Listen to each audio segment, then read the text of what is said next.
E aí, meu povo, tudo beleza? Que bom, mais uma vez, estão por aqui. Pode Contar Tudo, programa semanal, trazendo personalidades para a gente bater um papo legal. E hoje nós temos uma presença aqui muito bacana, Antônio Paulo de Andrade Silva. E aí, seja bem-vindo aqui na nossa programação, Antônio Paulo. Obrigado, Zé. Que bom rever você. Obrigado, tamo aí. Antônio Paulo, que é das antigas aqui, nossa querida Aripuanã. Quantos anos aqui na cidade, Antônio Paulo? Cara, 55. Cara, sério? 55 anos. Na época que... Outubro de 68. 68. A Amaury Furquim tava sobrevoando e você... Oi! É? Na verdade, a Amaury Furquim foi... Ele mudando a sede pra cá foi que motivou a gente vir, né? Sério? O porquê da vinda pra cá, a família? Na verdade, você era bem pequeno, então. 4 anos de idade, né? Família de seringueiros, né? Que era um núcleo seringueiro. Uhum. Como aqui, na época, estava tendo uma exploração, num período anterior, uma exploração por parte dos peruanos. Uhum. Aí isso aí eu acho que despertou um pouco, já porque havia tido aquele probleminha no Acre, essa coisa toda, e aí eu acho que eles começaram, colocaram o grande comendador da borracha para ocupar essa região, né? Fizeram uma cessão de 1 milhão de hectares para ele. E essas famílias todas trabalhavam com ele no Acre já, né? O início de tudo, então, na verdade, começou lá na época de Getúlio Vargas, né? Lá em 1930, onde ele nomeou o interventor Júlio Miller, que já se falava dessa nossa região, né? Porque você pode observar que a população de Aripuanã, a população tradicional e pioneira, era composta de indígenas e nordestinos, que eram os remanescentes dos soldados da borracha, de 1933, né? Que abasteciam o mercado internacional de borracha nos períodos de guerras, coisas tudo. Quando foi cortado, quando houve a poda, né, para os Estados Unidos de fornecimento de borracha. Mas a sede não era aqui, Aripuanã, né? Não, a sede nem existia a sede. Depois veio Panelas, né? Panelas em 45. E aí em 66 foi transferida para cá, porque o Amaury Furquim, ele voava, né, para a região de Manaus, né, Belém, e ele sempre usava essa rota, né? Usava essa rota e passava aqui e via essas cachoeiras. E ele achou um local estratégico, né, para mudar a sede, né? Porque Panelas ficava já muito fora de direção, assim, em termos geográficos, né? Então ele foi o primeiro prefeito. Na verdade, prefeito que deu uma atenção para uma sede realmente foi, né? Foi. Tiveram vários outros, enquanto eram em Panelas, né? Mas esses prefeitos só eram figurativos, né? Mas assim, o seu pai veio para trabalhar e você o que fazia? Trabalhava também? Criança. A gente, daquela época, criança trabalhava, né, cara? A gente ajudava as coisas da casa, né? Depois... Mas se bem que eu comecei a trabalhar muito cedo, né? Quando começou o projeto Humboldt, né? Eu já comecei a trabalhar como aprendiz, né? Então, já bem muito novo mesmo. Então você está falando, criança. você tá falando do projeto Humboldt, né? O que era esse projeto? Na verdade, esse projeto toda essa consequência desse estudo que os americanos fizeram nos anos 30, né? No Tratado de Washington. Isso aí foi despertando aquela questão daquele problema de integrar a Amazônia, integrar a região amazônica brasileira, né? E com isso, Aripuanã foi uma região que deu muito problema de divisa, essas coisas, não se sabia onde era o último limite, né, do estado de Mato Grosso, e isso aí ficava duvidoso, né? Questão de segurança nacional. O que ocorre? Eles, na época, nos anos 70, 71, quando houve aquela reunião da interesse internacional mesmo, né? Ele era muito mais abrangente para a exploração dos potenciais da América Latina, né? Aquela ideia antes que, vamos dizer assim, Estados Unidos ocupe e comece eles a explorar, nós deveríamos explorar.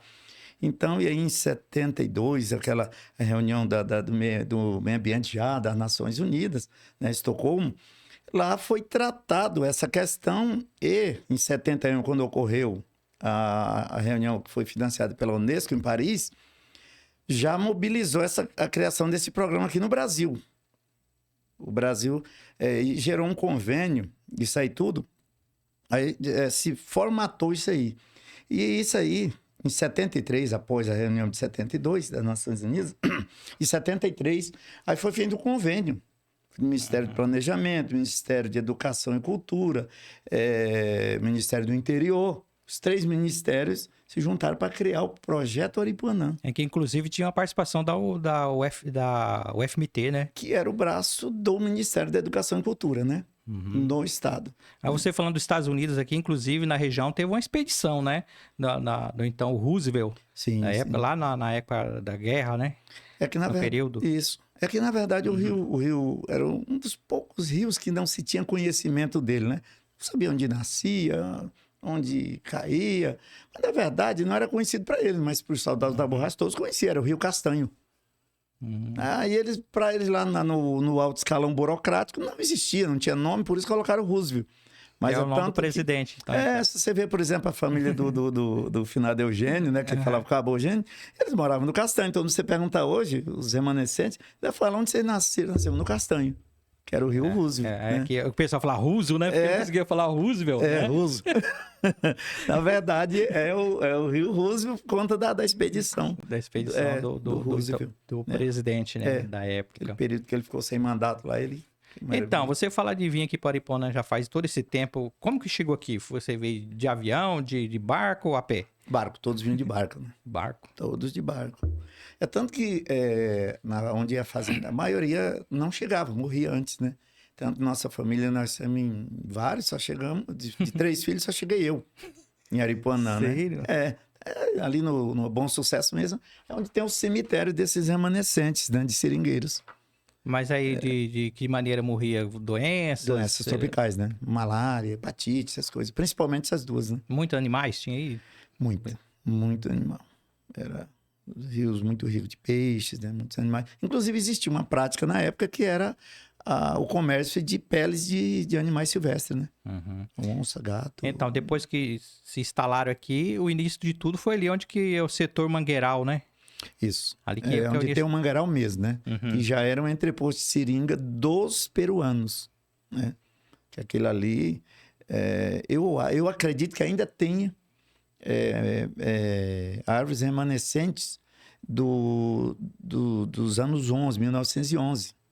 Né? Foi quando eles estavam já ainda aqui, né? Ocupando ainda aqui. E ali, assim, é comum você ainda encontrar restos de telhas portuguesas, né? Ali debaixo do solo ali você encontra. Eles cultivavam ali pimenta do reino, né?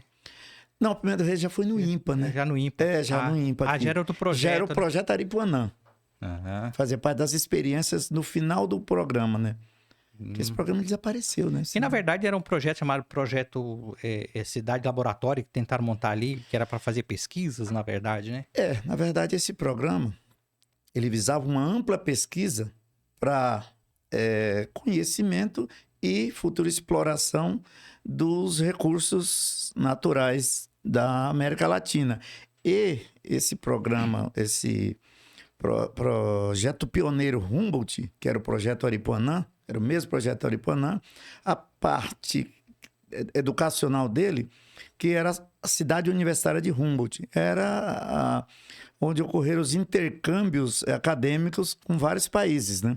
Esses mesmos intercâmbios geravam as pesquisas, né? Então era tudo integrado. Esses alunos iam fazer os intercâmbios aqui e Suíça, Inglaterra, Alemanha, né? E ao mesmo tempo eles eram os coadjuvantes dos cientistas que faziam as pesquisas, né? E essa parte do Ministério da Educação, através da recém-criada Universidade Federal de Mato Grosso, que era a cidade universitária de Humboldt, né? Que era a Universidade da Selva. Né? E uma coisa que deixa muito triste é que ali tinha aquelas casas que era feita de pré-moldados, né? Todos pré-moldados e vindos de avião. De avião, avião. De São Paulo, né? Isso, madeira tratada. Madeira tratada, e aí era um patrimônio histórico que nós tínhamos ali, e hoje só vê contando história, né? Sim. Não conseguiu preservar. O que aconteceu, hein? É tanto que esse aproveitamento, ele era tão amplo, o aproveitamento de recursos naturais, que você pode observar que em 78 foi construída uma usina com tecnologia francesa de experimental, de natureza experimental, que era o aproveitamento energético de águas. Isso naquela época, né? E, na verdade, o que acontece com essas edificações que não foram preservadas? É porque, com o passar do tempo, que o programa se desfez, até hoje é uma incógnita, que o programa se desfez, ela foi sendo transferida, porque um dos gestores, após um ano de funcionamento, em 75, que era o CNPq, que fazia a gestão disso aí, no ano seguinte, final de 76, já assumiu o INPA, Instituto Nacional de Pesquisa da Amazônia, porque ele poderia dar resultados imediatos, por se tratar de um executor e não de uma instituição mais ligada à pesquisa, à área acadêmica. Ele era mais da área executiva mesmo, então ele poderia dar resultados imediatos, né?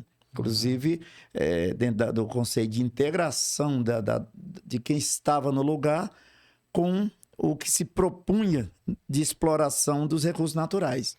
Inclusive, tem uma casa daquelas, né, quase sendo destruída, né? Que ainda existe. Existia vários ali, né? Aquele era um prédio, complexo, né? Isso, era um complexo, e aquela remanescente era o prédio administrativo, o escritório, a parte de escritório. E ainda sobra um pedaço ali que as pessoas que estudou ali, que estudou história, só conta que era, aqui jaz.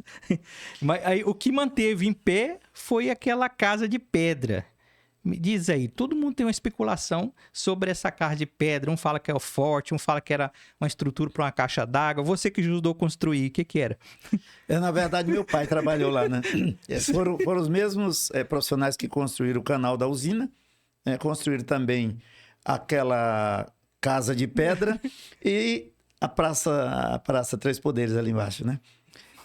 Aquilo, na verdade, era a base de uma caixa d'água. Não era nem a caixa d'água, era a base. Era um dos estágios da base da caixa d'água. Né? Porque pelo fato dela estar numa altitude mais baixa, para atender essa região ali onde tinha a antiga prefeitura... Aí era a questão da gravidade, né? Exatamente. Aí ali era um a lei da gravidade. Que aí nem vereador consegue mudar essa lei. Nem consegue mudar. Tentaram, né? Tentaram mudar. Nos anos 80 tentaram. Tentaram. O projeto foi.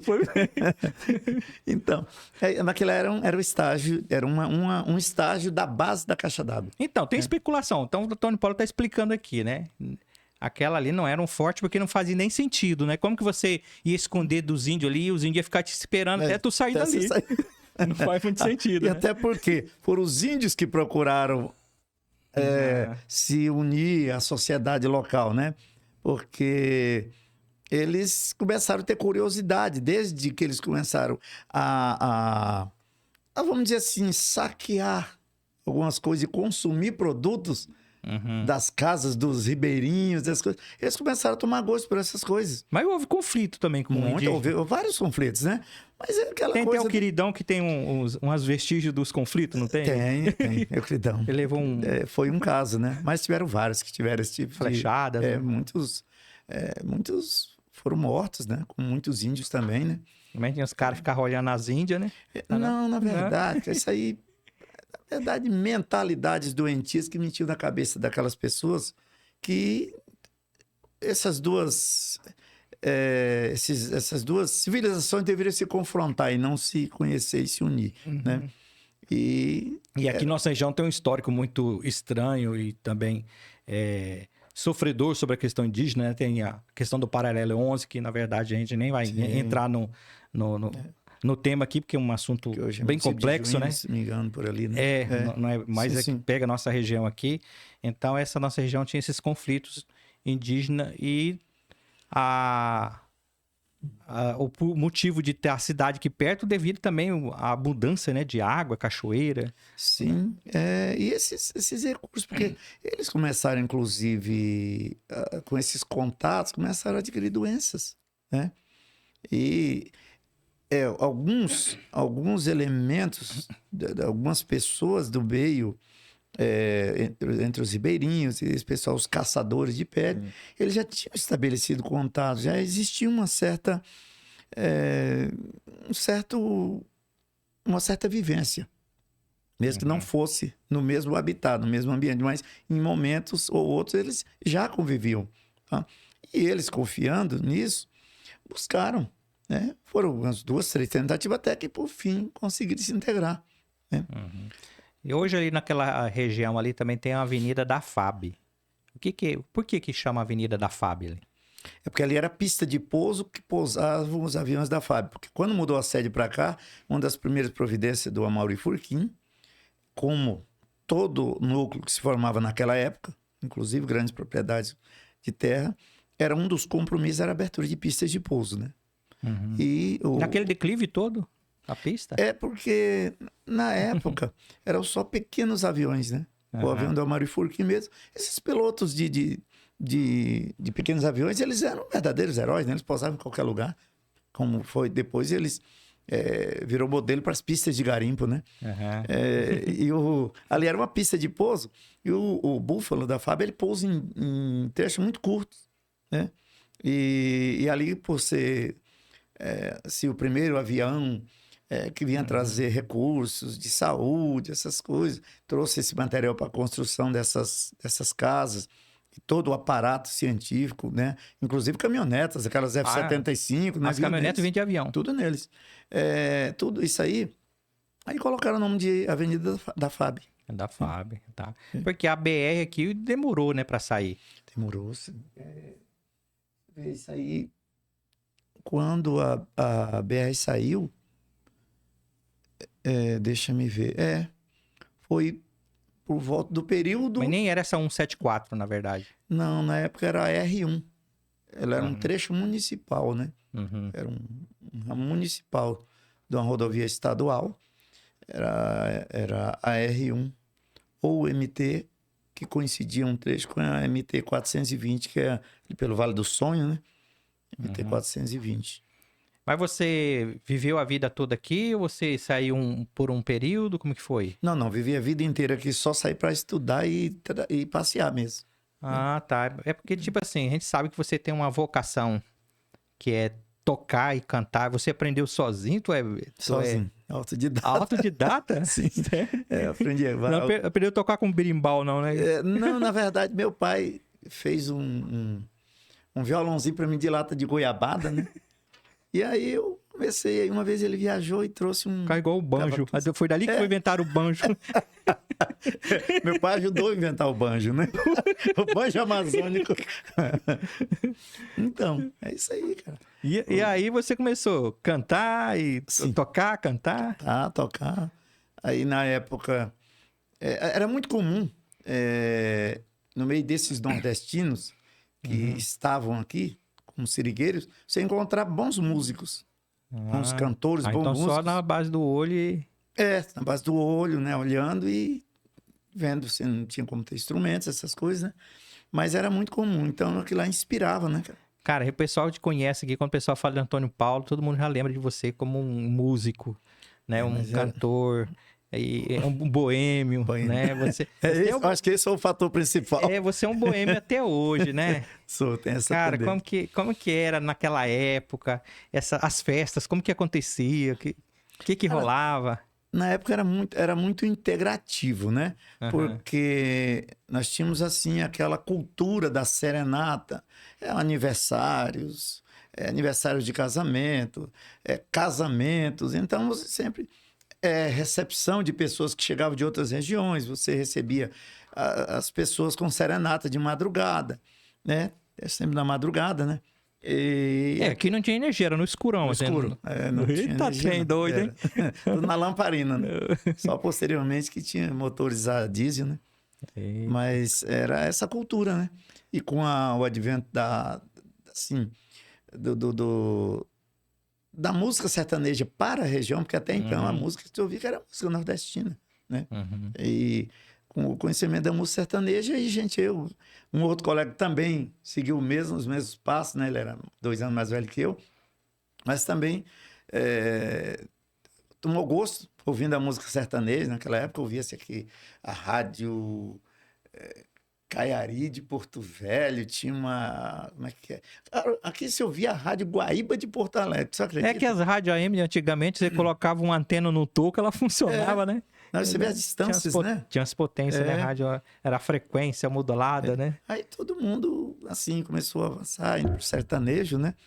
E quando a estrada veio a primeira dupla sertaneja fazer show aqui, né? Que foi o nosso saudoso Ciro, né? Que tinha uma dupla e fez um show, aquilo ali estimulou. Mas você também já cantou várias vezes aí com dupla, tocava baile, essas Sim. Essa coisa da música, a música ela avançou um pouco, sabe? De forma meio tupiniquim, mas avançou. Nós tivemos Muniz? Dupla. Era Muniz, isso. Muniz. Antônio Paulo e Muniz? Não, na verdade, a dupla naquela época era comum você colocar nomes que tinham uma ligação com o outro, né? Por exemplo, como foi? Milionário Zé Rico. Zé do Parte Cesariano. Zé do Parte Cesariano, Giló e Jurubeba, né? Eu e o Muniz era Sereno e Orvalho, por causa das noitadas, né? Nós só encontrávamos nós na noite, então, na madrugada, no Sereno, então virou Sereno e Orvalho a dupla, né? E até tinha umas brincadeiras engraçadas que a gente foi quase pro profissional, né? Pai, bem que nós podíamos ter uma pinga aqui, porque eu tô gostando da história. O duro que as pessoas vão pensar que isso é cerveja, viu, Zé? É água, né? Eu rápido experimentei, que a Claudemira não vai colocar pinga aqui, né, Claudemira?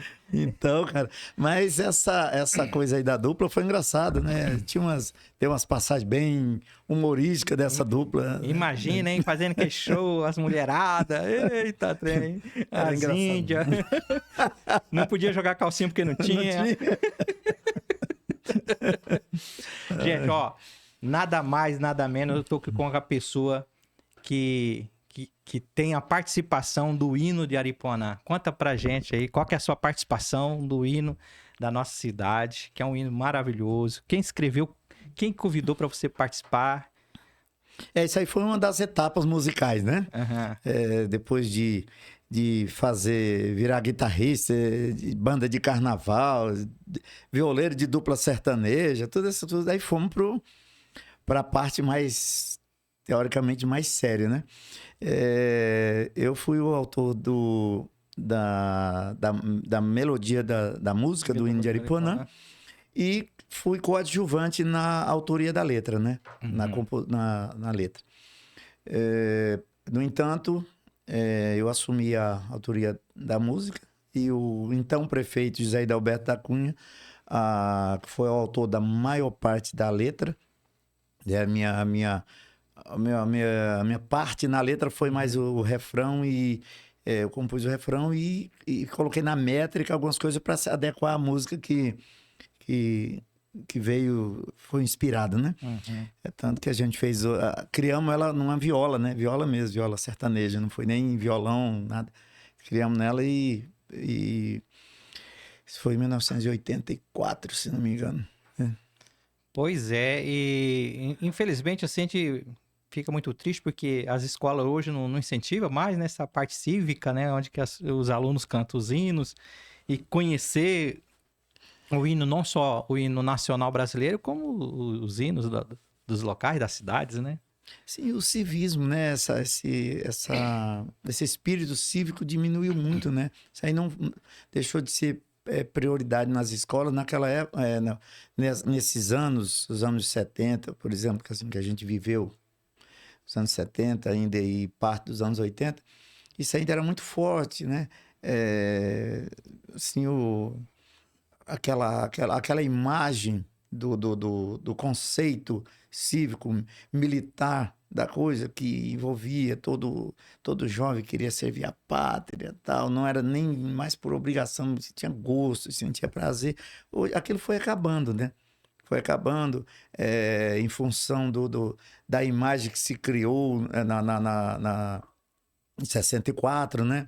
Isso aí foi um certo lado, foi desestimulando isso, que era fortemente estimulado nas escolas. Nas escolas, né? Inclusive, né, nesse período existia educação moral e cívica, né? Moral e civismo, né? O SPB. OSPB, Organização Social e Política Brasileira. Né? Então, cheguei a estudar nessa época. Exatamente. Eu cheguei a estudar na época da ditadura. Então, quando a gente, inclusive, quando a gente ia fazer, por exemplo, quando nós fizemos o hino de Aripuanã, na época, eu assim, avancei nos estudos de heráldica e civismo, que era a ciência que te colocava, assim, definia os conhecimentos para a criação de armas nacionais, brasões, bandeiras, hinos. Os né? símbolos. Os símbolos, né? Cívicos. Né? E tinha tudo isso, assim, para você levar em consideração na hora de criar um símbolo cívico. Né? Nesse período aí, no começo de tudo, se alguém ficava doente, ou uma mulher grávida, precisava ter um filho, quem que fazia esse serviço? Já tinha médico, hospital, essas coisas? Não, a cultura nordestina prevaleceu, que eram as parteiras, no caso, e os remédios naturais, né? A fitoterapia, né? Que eram os remédios naturais à base de plantas, principalmente, né? E contar com a sorte também, às vezes. E contar com a sorte, né? Que, na verdade, esse conhecimento de fitoterapia foi muito, assim, veio dos indígenas, né? Que, como eu comentei no início, esses nordestinos remanescentes, que de aproximadamente 60 mil sobraram, supõe que sobraram em torno de 33 mil. O resto morreu de doenças tropicais. E esses remanescentes, conforme eles avançavam a Amazônia dentro, eles foram se unindo aos indígenas, se casando com indígenas. Né? E aí começou a ser difundido essa fitoterapia amazônica. E ela era muito eficaz. Né? Tanto que aqui quase nunca se precisou de médicos para uma intervenção num parto. Eram as parteiras. Né? Tanto que aqui teve uma famosíssima que todos conhecem, a Madrinha Albertina, né? Todos conhecem que leva Madrinha o nome Albertina. da CEI, né? O Isso, Centro de Educação Infantil. O Centro de Educação Infantil leva o nome dela. Albertina Felícios. Dos Santos. Que é parente do Luizinho Magalhães. Isso. A família Magalhães, né? Que ainda assim... A Naíra, até hoje, filha dela trabalha na prefeitura. Né? Então, ela era a principal, mas existiam várias como elas, várias parteiras. Né? Era muito comum. Nós falamos de parteiras, mas teve vários nomes que se destacou bastante, que contribuiu para o desenvolvimento aqui do município, né? Sim, nós tivemos várias pessoas, né? Professoras, né? Tem a da Maria. Professores da Maria, professores como o professor Durval de França, né? Escritor, né? Músico também, né? Ele se destacou bastante. Esses educadores, né? Principalmente esses educadores, né? Eles tinham, assim, multifinalidade, né? Era igual Bombril, 1001 utilidade. Quase todos eram professores, tinham letras fantásticas, eram cantores, então ensinava a música, o básico da música nas escolas, né? Inclusive, na época tinha um padre que era médico, não era? Sim, padre Eduardo Góes. Que ele é escritor, né, hoje. Ele escreveu. Ele também era médico, né? Atuou aqui. E participou de alguns conflitos também. Sim.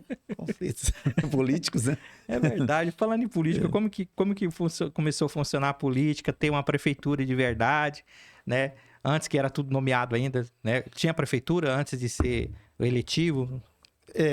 Tinha. A prefeitura, logo que a estrada mudou a estrada também, se transferiu a sede municipal para cá, né? Mas o básico sempre funcionou na capital do estado, em Cuiabá, né? Só veio a primeira eleição em 85, né? 85, a sede em 79, 79, quando foi nomeado o penúltimo prefeito eleito, que o Hidalberto foi um prefeito tampão, né? O resto para preparação para a próxima eleição. Então, esse prefeito foi nomeado, Antônio Paulo Bilego, da Costa Bilego, ele começou a estruturar o município para receber a primeira eleição, né? Estruturando a administração, tudo isso aí. E o Hidalberto, ele ficou temporariamente para receber a primeira eleição, né? Que ocorreu em 85. Em 85 já estava finalizando a ditadura, aí já saiu as eleições. Exatamente, eleições. E aí foi eleito o primeiro prefeito, que era um alemão. Romero Petersen-Willig. O alemão. Isso. Que construiu a praça, né? Isso, construiu a primeira praça. Inclusive, aquela praça é projeto meu. Sério? Só o W não era, né? Lembra que tinha um W lá? Que colocou... O W foi um... Foi por conta dele. Não, o W não foi ele. Na verdade, foi um servidor que era apaixonado por ele, que para agradar ele, pediu que colocasse o W, né? Que era o monumento, era um W. Você pode ver que a praça ela é cheia de simbologias cívicas. Se tirar tem uma uma bandeira, tirar uma foto por cima, você vê muitos desenhos. Ali onde funciona hoje, ali, acho que é um setor, é um dos setores que funciona ali. Ali era uma biblioteca no formato de um livro aberto, né? A fachada era um livro aberto, né? E tem a bandeira, né? A bandeira do Brasil. É um dos canteiros. Ali que era a escultura do W. Né? Isso, ali é isso. Mas ali originalmente já era uma bandeira, né? É que eles colocaram o W no outro canteiro da frente, né? Porque antes ali, onde que a praça era um campo de futebol, acontecia várias coisas ali, né? Onde aconteceu o primeiro rodeio, né? O primeiro rodeio ali, onde que os alunos se encontravam para brigar. Onde o circo se estabelecia, onde marcava a briga, né? Para depois da aula. Na época existia disso, né? Sim. Ó, te pego lá na seita. Tá bom, marcava. Então a equipe organizava, né? As torcidas de um lado, torcida de outro e colocava a mão assim, quem come, gospe. Então riscava no chão, essa é tua mãe, essa é do fulano, né? Aquele que passasse o pé em cima, aí começava, né? Era loucura, né? As brigas, depois no outro dia tava todo mundo de boa. Todo mundo de boa, né? Não tinha nada disso. Não existia o conceito de bullying, né? Tanto que todos aqui têm um apelido, né? Todos. Não escapava ninguém. Todos tinham um apelido. E a maioria era apelido de bichos, né? Bichos. O outro não gostava de colocar viado, né? E não dava. Esse era um que eu não vi dele, né? Existia ele, mas não como apelido. Era meio escondido. Era. Também os motivos da briga. Né? Um deles. Eita, aquela época era bastante movimentado. E aí veio a época do extrativismo mineral, o famoso garimpo, né? Foi que fomentou bastante a cidade, trouxe bastante gente, né? Exatamente, com a vinda de pessoas de outras regiões do Nordeste para cá, que já estavam ligados ao garimpo, né? Eles começaram, porque aqui sempre foi muito assim, farto em ouro, né? Era muito comum pelos arredores. Vários minérios, né? Vários, mas o ouro, assim, que eu chamava a atenção e era assim, mais costumeiramente acessível, garimpado, né? Então, essas pessoas começaram a cultura dos garimpos aqui, né? Nesse período. Quer dizer, nós tivemos duas fases, que agora estamos em outra, né? Mas dois o extrativismo mineral, e logo após, quando deu uma encerrada, né? Aí, Aripuanã aconteceu aquele problema financeiro, né? A economia do município foi lá para baixo e a população era bastante considerada pela época, né? Tinha bastante gente. A cada fim de ciclo aconteceu isso, né? Por exemplo, no fim do ciclo da borracha, aconteceu isso. Aí veio o extrativismo vegetal. Não, o primeiro ouro, né? Uhum. Aí com a decadência do ciclo mineral, do ouro, também houve uma decadência. E aí veio a exploração madeireira, né? Mais especificamente madeireira. Que fomentou bastante a cidade. Aí a cidade cresceu nesse período, Sim, né? cresceu em torno disso aí. Porque aí, junto com a exploração madeireira, veio também o embrião da pecuária, né? Uhum. Que essas pessoas que começaram a explorar a madeira aqui são pessoas que adquiriram terras com o intuito de... pessoas do sul que tinham pequenas propriedades, uma chácara, um sítio, e vinham aqui e compravam uma fazenda, né? E vinham para abrir, mas não tinha estrutura. O que eles faziam? Começaram a explorar a madeira. Explorar a madeira ia segurando as pontas e ao mesmo tempo ia abrindo as propriedades. Né? Propriedade, gerar emprego. Isso. Aí onde que virou a economia principal aqui Isso. era trabalhar em madeireira, né? Madeireira, né? Que já chegou a ter aí mais de 200 madeireiras, né? Que aí foi se expandindo pro lado Consilvan e... Exatamente. Aí saiu a Consilvan. Onde vai tendo ainda madeira, vai caminhando, né? A indústria na verdade, madeireira. tem bastante madeira, né? Sim, tem. Porque o pessoal ainda reclama muito sobre essa questão da devastação da Amazônia. Você que tem um conhecimento sobre... ainda tem... Nós não chegamos no limite da derrubada aqui na nossa região. Não. O quê? Nós alcançamos o quê? Mais de 15%? Eu não tenho essa informação, mas as pessoas mais ligadas à temática compreendem que nós estamos longe desse limite. A questão é que, se não há uma contenção, né, assim, uma profilaxia, né, aí nós vamos fatalmente ultrapassar em muito, né? Que hoje é necessário. A nossa região, ela necessita de um grande espaço de pastagem para uma cabeça de gado, né? E também existe uma... o gado é vegano, né? Só come. E outra coisa ainda, existe aquela... se comenta muito sobre desmate por uma questão das indústrias madeireiras, mas a indústria madeireira, ela não desmata, ela não faz um corte raso para extrair a madeira. Ela vai tirando árvores velhas, né? Ela tira... Grossa, né? Isso. Só os pau grosso aqui. Só pau grosso. Então não há... O que acontece é o quê? É que a maioria dessas pessoas também formam fazendas.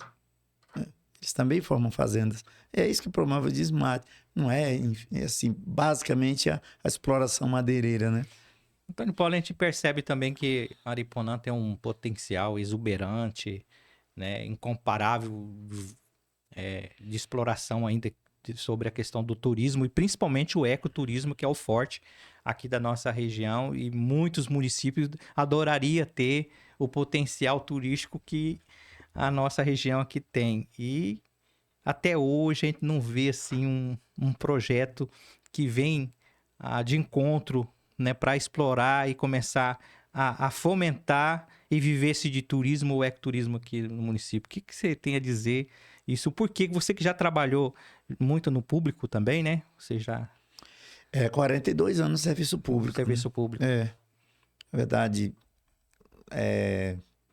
oficialmente, né, assim, registrado, 40 anos no serviço. Me aposentei com 40 anos de serviço.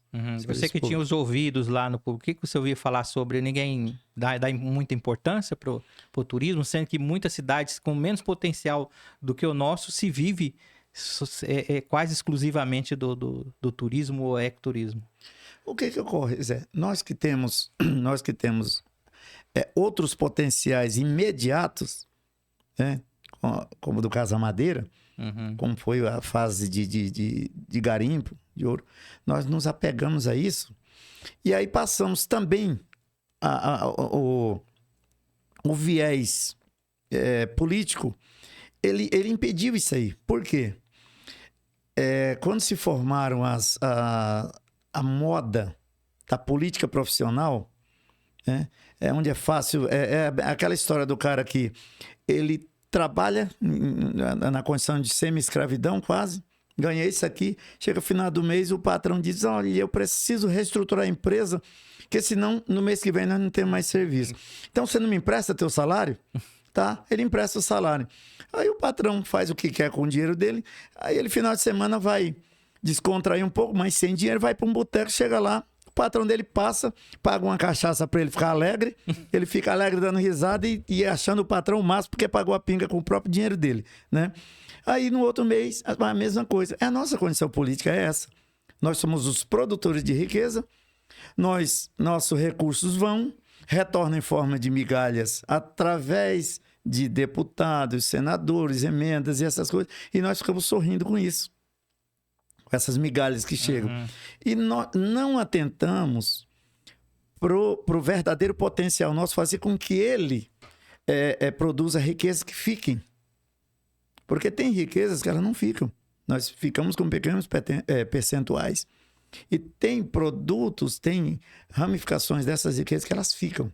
Elas são pulverizadas no comércio, né? Eles atraem investimentos que geram fontes de renda e vai aumentando esse cabedal, principalmente comercial, né? Uhum. E nós não atentamos para isso. Não é prioridade nas gestões do nosso município, entendeu? Porque realmente dá um trabalho você alavancar isso aí. Alavancar demanda profissionais, demanda o gostar disso. Qualificação. Qualificação, né? E se a gente analisar hoje, nós temos hoje muitos profissionais nessa área qualificados, devidamente qualificados, né? O próprio... nós já somos tendentes a ser bons nisso aí, porque nós temos o potencial, né? Temos o potencial. Existem linhas de recursos que seria questão de você colocar equipes para montar projetos e ir para cima mesmo, sabe? Se não pensar pequeno, pensar grande. Pensar grande e ir para a execução, né? Vai gerar algumas críticas inicialmente, sim. Isso é natural. Toda vez que você pensa grande, gera crítica, né? Alguém vai dizer, olha, isso aqui podia, esse recurso tal que está sendo despendido, poderia ser utilizado em saúde. Sempre esse são duas coisas distintas. São duas coisas bem distintas. É questão de você ter um olhar, vamos dizer, para o lado turístico e rever a questão orçamentária, né? A distribuição orçamentária contemplando um pouco mais o viés turístico, né? Para que possibilite esses profissionais se mobilizarem correr em busca de bons projetos, e assim por diante, né? Porque a gente sabe que cidade que parte para essa ideia do turismo, o ecoturismo, todos ganham, né? Ela é distribuída desde o vendedor de picolé até o grande empresário. Ela é uma gama, né? Eu acredito assim que há uma preocupação de que todas essas pessoas se engajam num projeto só. A gente fica assim um pouco imaginando, né, que o tempo vai passando e Aripuanã vai ficando para trás. Você observa um exemplo. Nós temos aqui uma empresa que as pessoas ficam implorando para eles queimarem a madeira deles, né? Uma Iguaçu, né? Que é uma termoelétrica. Os caras chegam lá quase implorando, por favor, tira aquela minha madeira que eu não tem jeito, como é que eu vou tirar? Coisa que seria uma verdadeira riqueza, o aproveitamento daquilo num município onde o turismo é forte, né? O aproveitamento desse que eles chamam de resíduo madeireiro, né? Na verdade, um verdadeiro potencial. É como o próprio pó da madeira, né? E assim por diante, aqui é tudo queimado, né? E nos municípios onde o turismo é forte, tudo isso é extremamente bem aproveitado, né? Bem aproveitado, porque fomenta o comércio.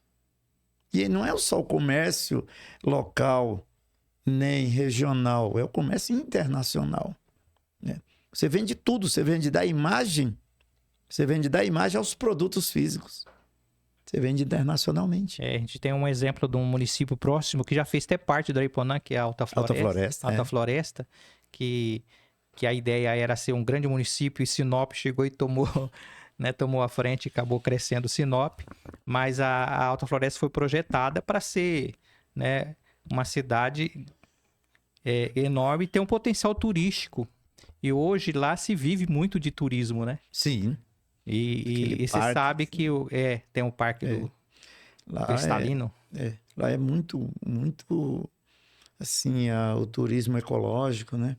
É muito científico, ele é muito difundido e é muito forte, né? Nós vamos aguardar as próximas pessoas, né, que vêm aí a governar o nosso município, que começa a pensar, né, num projeto de longo prazo, porque para se começar, principalmente ecoturismo, precisa-se de um projeto, né, de longo prazo. Sim, e a gente também começar provocar isso nos gestores, né?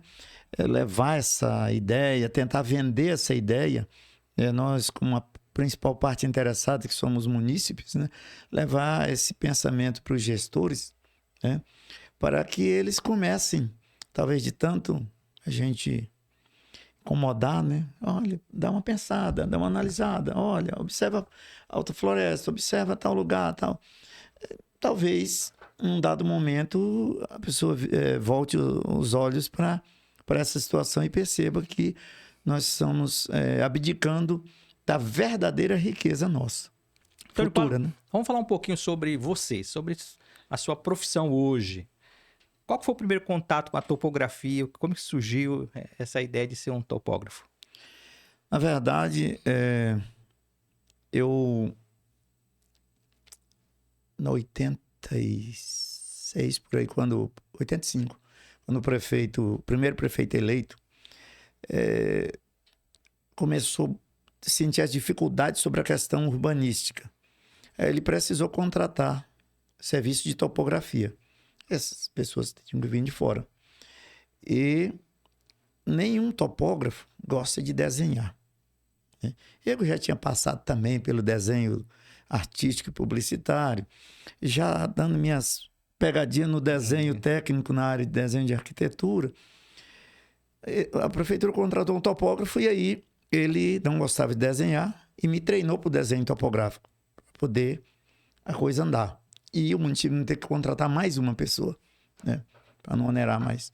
Aí foi que eu comecei no desenho topográfico. Do desenho topográfico eu comecei a gostar. Comecei a gostar da topografia em si, né? E aí eu comecei a estudar topografia, né? Aproveitei no próprio município, auxiliando, né, em alguns trabalhos de campo.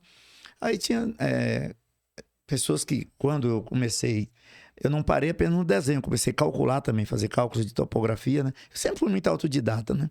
Uhum. E em várias áreas, né, da minha atuação. Eu primeiro comecei trabalhando para depois eu buscar a formação que me desse o amparo legal para atuar na profissão. Mas eu primeiro exerci.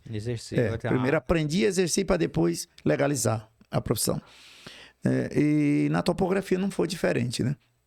E aí já comecei a ter pessoas que vinham, colegas de trabalho, topógrafos que vinham de Juína trazer trabalhos para mim calcular e desenhar, né? Uhum.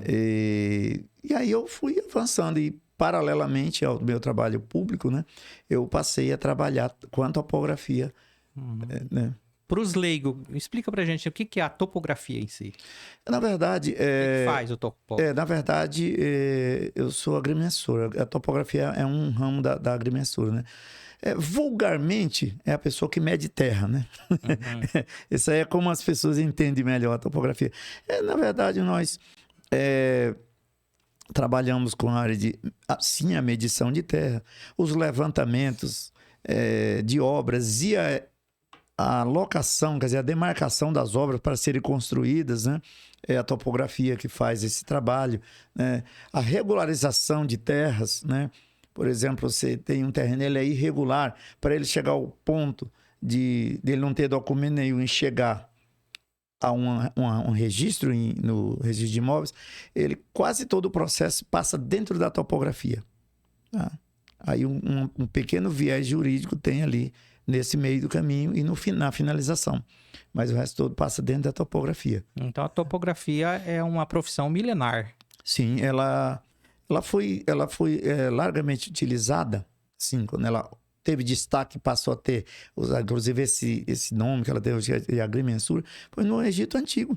As demarcações das parcelas ao longo do Rio Nilo, né, Então, muito milhares de anos. Porque o Rio Nilo enchia quando ele baixava onde formava aquele solo fértil.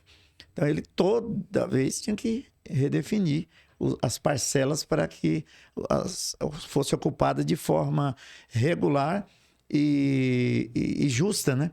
E isso aí surgiu nessa época, ficou muito forte a profissão do agrimensor, né? Uhum. Mas isso já na Suméria já se falava nos arquitetos e agrimensores, né? Que não tinha esse nome, mas já se falava dos trabalhos desses profissionais na Suméria. Poxa, então, bem interessante. Só que a gente vê que a evolução dos equipamentos, ela veio ao longo do tempo, só que ela foi se tornar assim, uma revolução mesmo há 15 anos atrás, né? Sim. Surgimento desde a época do surgimento do GPS também já começou, Sim, ajudou muito. Essas ferramentas aí, o que ela contribui hoje para facilitar a vida do agrimensor? Ela foi fundamental para o agrimensor, como foi fundamental para o usuário do serviço. Porque o serviço de agrimensura sempre foi um serviço caro para quem paga e não tão rentável para quem executa, né? Mas com o advento dessas novas tecnologias, os custos caíram, né? O custo da execução dos trabalhos. Aí viabilizou mais para o usuário do serviço de topografia e facilitou, por exemplo, os profissionais. No passado, uma equipe que trabalhava com 6 pessoas, numa equipe de topografia, hoje ele trabalha em 2, né? No máximo 3, tá? Hoje, não só a tecnologia dos equipamentos de campo, mas também dos softwares para escritório, para processamento de dados, né? Hoje, basicamente, a topografia se integrou à geotecnologia, né? O geoprocessamento, e hoje eles estão quase da mesma forma que a geodese, que hoje a gente chama de topografia, que é o sistema GNSS, que é mais conhecido por GPS, que é uma constelação de satélites americanos, mas isso aí virou moda porque, como só tinha ela, então todo equipamento, todo receptor só rastreava a constelação GPS. E virou o termo GPS. Eu comprei um GPS, eu vou comprar um GPS e permanece. Mas essa tecnologia, ela contribuiu, assim, fundamentalmente, inclusive na área pública, né? Para as decisões públicas. Hoje, por exemplo, você observa a cobrança de IPTU, naquela época você vê aquelas equipes tudo na rua lá com aquelas cadernetinhas, treina, tá? Hoje você não vê mais. É tudo feito via satélite, né? Você tem o imageamento via satélite. Aí no escritório, é tudo no escritório. Hoje quem tem, os municípios que têm mais condições, pagam levantamentos constantes por drone, né? Levantamento, aerolevantamento com drone. Então, de alta precisão, né? Isso aí, assim, contribuiu bastante, né? É uma pena que, por exemplo, nos trabalhos de topografia, isso aí tem contribuído para a redução do custo do usuário final. E no meio público, é o contrário. Nós pagamos para que nós tenhamos esse serviço de qualidade e cada vez mais esses custos se oneram. O resultado final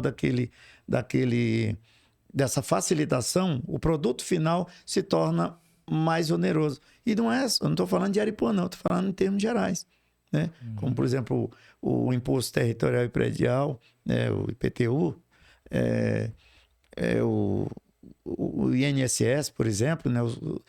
Seja qualquer sobre serviços, né? Então, infelizmente, mas contribui. Tem uma coisa que não evoluiu nos equipamentos de campo de topografia: o tripé.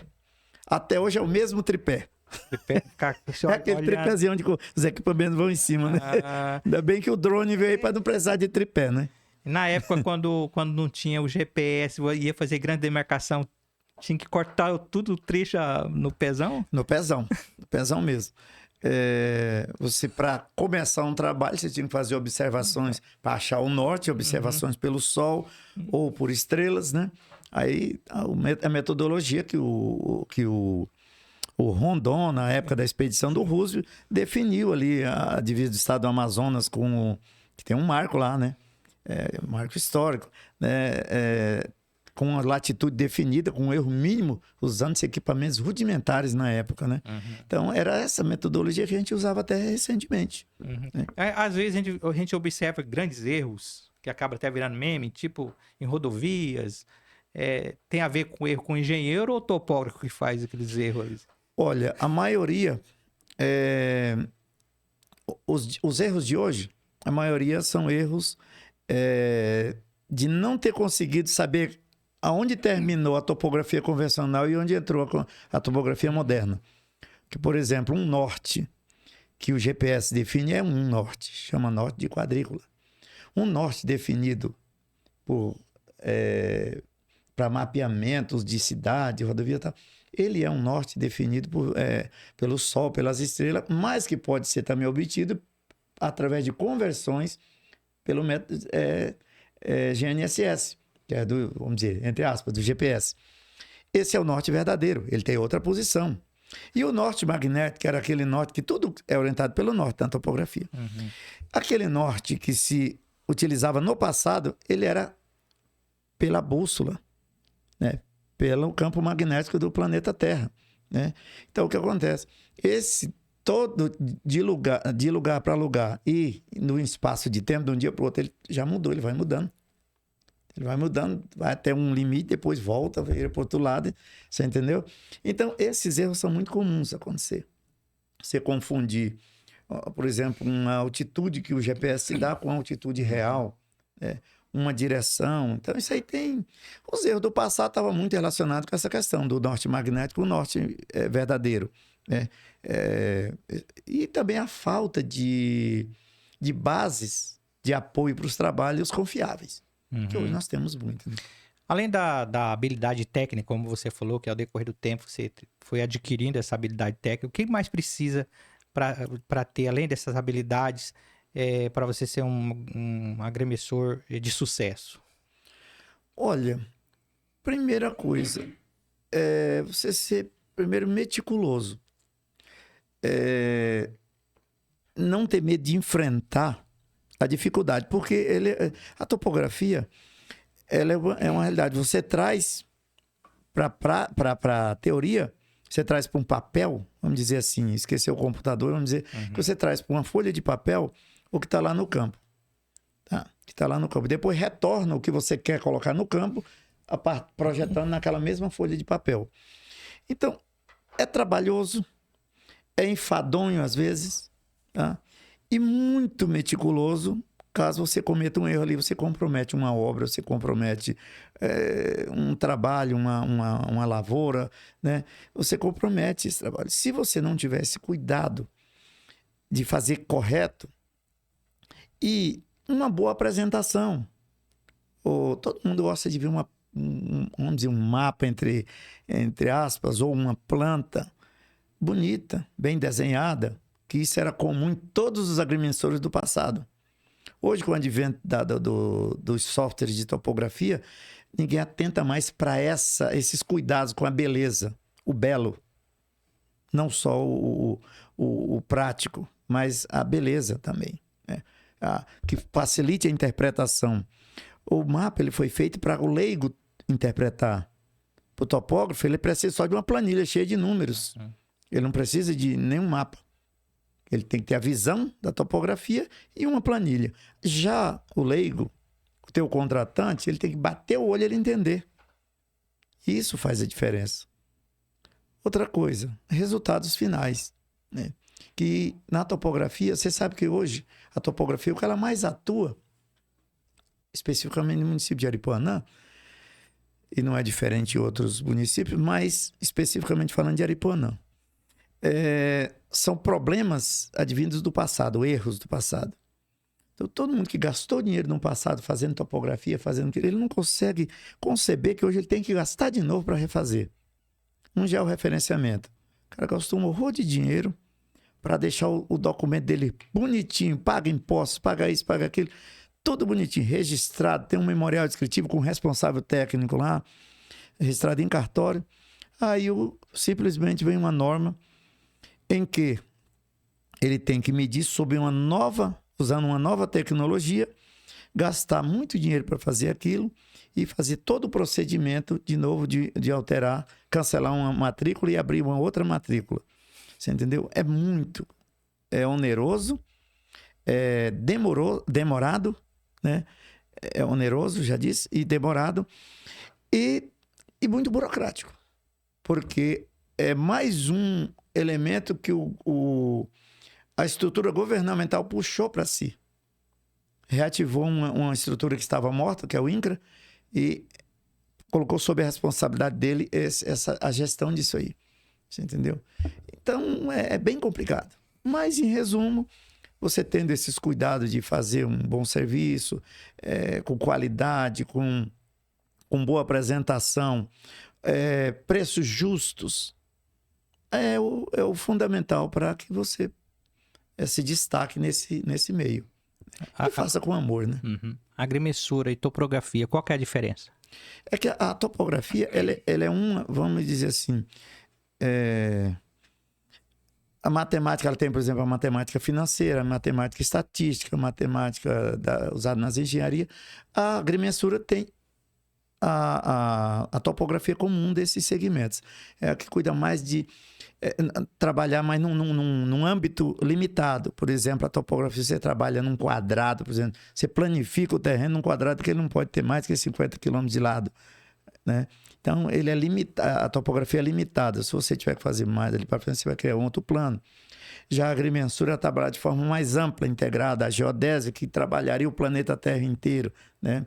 E tem algumas coisas que são do âmbito da topografia, estão na topografia, que são da agrimensura, e tem coisas que são da agrimensura no geral e não estão na topografia. Não estão nesse contexto da topografia, que é mais limitada. Então, as pessoas que estão nos assistindo agora, quem que pode procurar agrimensor? Hoje, Antônio Paulo, né, tem um escritório, né? Sim. Presta serviços para quem? Quem que te procura? Quem que pode procurar? Aripuanã tem grandes profissionais, inclusive daqui, da topografia. Uhum. Nós temos um exemplo muito bom, como, assim, que é um motivo de orgulho para a gente, como o Joel Karpinski, né, o Marco Debacker, o Fernando Debacker, que é engenheiro civil, que também eles atuam nessa área. Temos o Antônio Batista, que é o pioneiro da topografia aqui, né? Temos o Zé Rico, o famoso Zé Rico, que é anterior ainda ao Batista, foram colegas de empresa da antiga Codemate. Então, nós temos grandes profissionais da topografia aqui. Eu fui, vamos dizer assim, da terceira geração, né? Primeiro veio o Zé Rico, naquela época mais grosseiro, depois veio o Batista, já assim, mas pelo poder público, depois estabeleceu. Aí nesse meio tempo eu me estabeleci também. Eu não tive um destaque, mas porque eu tinha que conciliar o meu trabalho no serviço público e atuar como freelance nas horas de folga e nos períodos de férias e licença-prêmio com um escritório particular. E quando eu assumi uma função pública ligada à topografia diretamente, eu fechei o escritório para não haver conflito de interesses, né?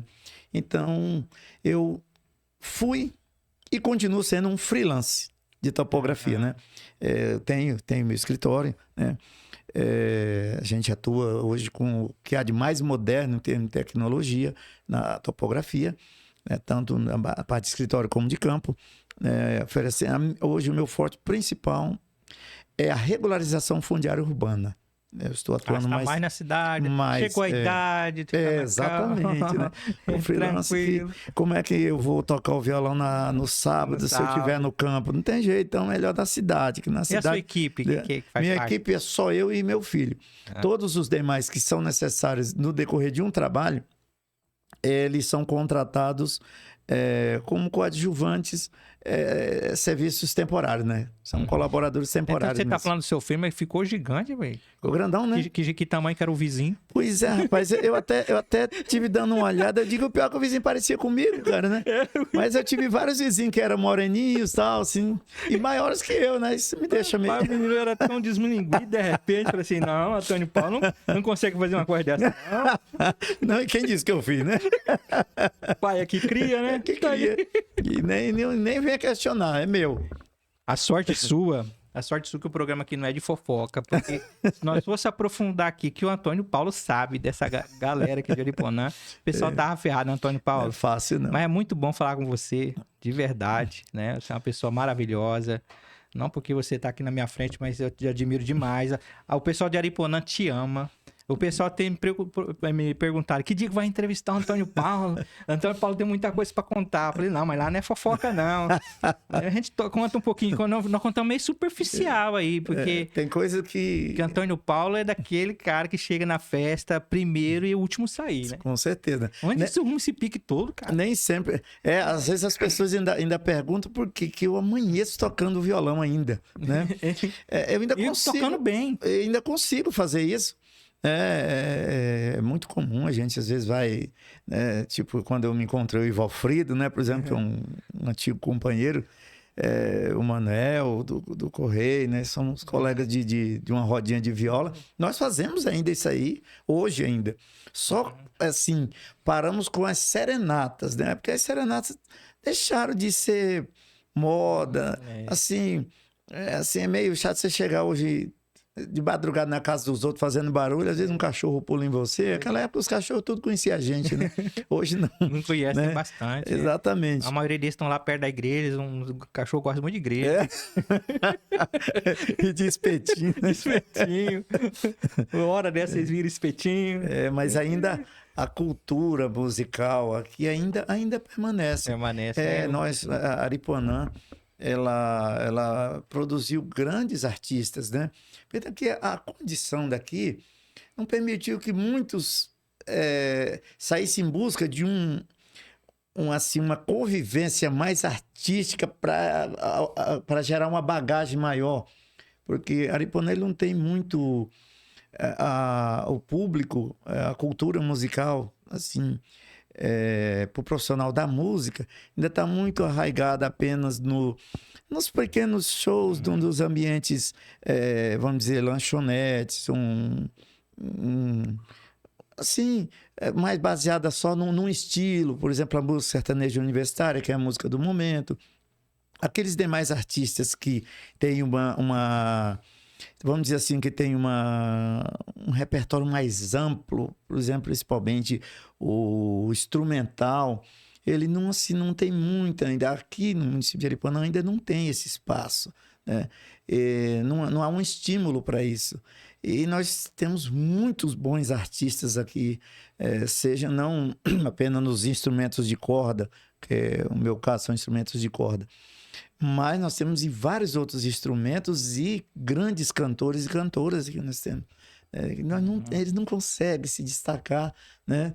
É uma pena, né? A gente gostaria muito que assim, os órgãos ligados à cultura criassem assim, ferramentas e mecanismos para que eles pudessem assim, alavancar um pouco. Até porque isso dá uma espécie de satisfação pessoal para eles, né? Para essas pessoas. Não é apenas... Muitos fazem isso, não é nem pela questão financeira. É por um prazer. Porque a música é cultura, é inclusive terapia, né? Você vê que dificilmente uma pessoa que tem a música no seu dia a dia, principalmente a boa música, dificilmente você vê essas pessoas adoecerem. Você pode observar isso. Dificilmente as pessoas adoecem, as pessoas que cultivam a música no seu dia a dia. Antônio Paulo é uma pessoa bastante disciplinada, além de trabalhar muito, um cara responsável, né? E a gente percebe hoje que nós temos aí uma adolescência, assim, vamos falar assim, com bastante problema hoje, né? A sociedade tá um pouco doente psicologicamente. A gente, para finalizar aqui o nosso bate-papo, eu gostaria que você deixasse assim uma mensagem. Onde que você arruma tanta vontade de viver, né? Esse alto astral, apesar do trabalho árduo que você faz, né? Você sempre arruma um tempinho para a família, para os amigos. Onde que você arruma toda essa disposição? Passa uma mensagem pro pessoal aí que anda meio deprimido, tá aí jovem, com 15, 16 anos, tá aí para baixo e você ainda tá nativa. Cara, eu digo o seguinte, viva todas as fases da sua vida plenamente. A sua infância, viva de fato a infância. Então tenta antecipar, viver uma adolescência enquanto você está na infância. Viva plenamente a infância, a pré-adolescência, a adolescência, com as coisas inerentes àquela fase. Mas viva intensamente. Viva. Viver é viver. Não é passar o tempo, né, conduzindo a vida. Tá? você vai ver que você vai, cada vez mais, você vai adquirindo vivências, e isso te dá a verdadeira felicidade. Você entendeu? Então, em todas as fases da sua vida, você vai estar feliz. Sempre, sempre. Não vou dizer que não existe um aborrecimento, são coisas pontuais na vida de qualquer pessoa, né? Nós viemos ao planeta Terra, que é um planeta de 3 dimensões. Nós aqui, para nos adaptar a essa realidade, também somos elementos de 3 dimensões, à base de carbono. Então, o que ocorre? Nós viemos aqui para experienciar tudo que o planeta oferece. Tá, não sei o quê. O cara